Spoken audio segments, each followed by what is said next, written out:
J'ai un ami qui vend sa maison, Jamy, et tu sais que depuis 2011, tous les biens immobiliers en vente ou en location doivent afficher leur diagnostic de performance énergétique, le DPE.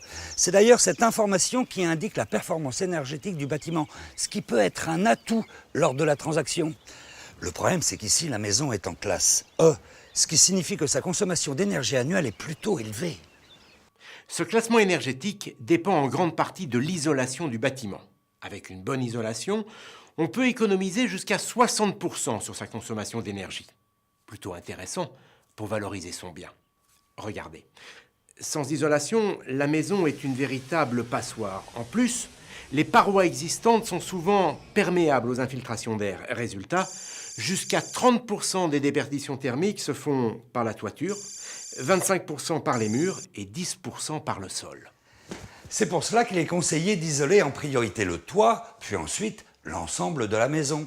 À ce sujet, il vaut mieux isoler progressivement toutes les parois plutôt que de surisoler une seule paroi, car la chaleur finira quand même par s'échapper par les endroits non isolés. Ah oui, et puis une dernière chose, il est conseillé d'utiliser un isolant étanche à l'air, tout simplement pour corriger les défauts d'infiltration.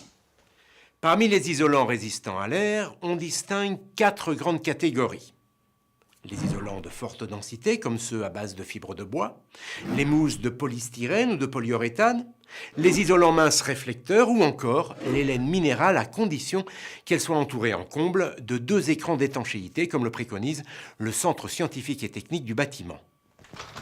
Bien sûr, tout le monde sait que l'isolation d'une maison permet de diminuer considérablement les déperditions thermiques. Mais concrètement, Jamy, tu pourrais m'expliquer comment agit l'isolant ? Eh bien, l'isolant oppose une résistance aux déperditions thermiques. C'est ce qu'on appelle la résistance thermique R de l'isolant. Plus elle est importante, plus le matériau est isolant. R dépend de l'épaisseur E de l'isolant et de son coefficient lambda de conductivité thermique, autrement dit, de sa capacité ou non à conduire la chaleur.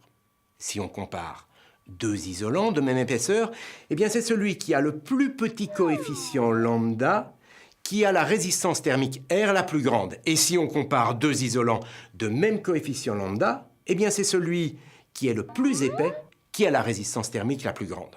Maintenant, regardez cet exemple. Une résistance R égale à 2,5 peut être obtenue de 2 manières, soit avec un isolant de 100 mm d'épaisseur et de coefficient lambda égal à 0,04, soit avec un isolant de 75 mm d'épaisseur et de coefficient lambda égal à 0,03. Ici, le DPE fait état d'une consommation énergétique annuelle de 301 kWh d'énergie primaire par mètre carré. Ça me paraît beaucoup, ça. La facture risque d'être salée.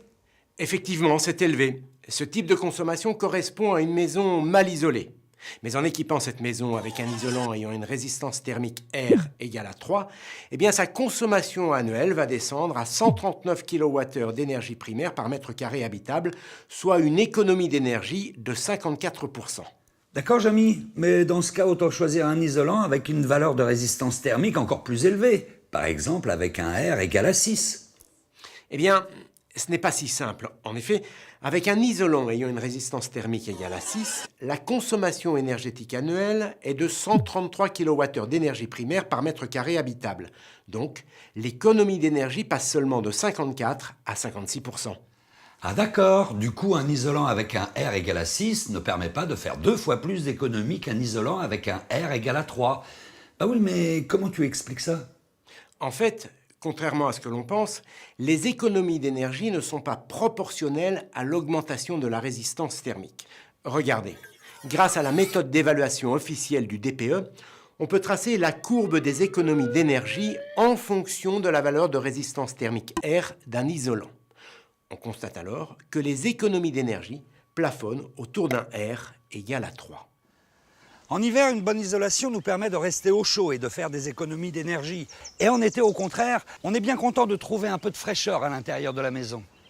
C'est pour cette raison qu'il faut choisir un isolant qui non seulement empêche la chaleur de s'échapper pendant l'hiver, mais qui l'été l'empêche de pénétrer dans la maison, ce qui évite de recourir à la climatisation qui, vous le savez, est très énergivore. Et ce n'est pas tout, Jamy. Il est évidemment indispensable de bien respecter les consignes de pose données par les fabricants. En effet, une pose de qualité nécessite une isolation continue qui permet de réduire à la fois les infiltrations d'air et les ponts thermiques. En résumé, pour bien isoler, il faut ne pas surisoler, isoler progressivement toutes les parois, la toiture en priorité, utiliser un isolant étanche à l'air et respecter les prescriptions de pose pour assurer une bonne qualité de mise en œuvre.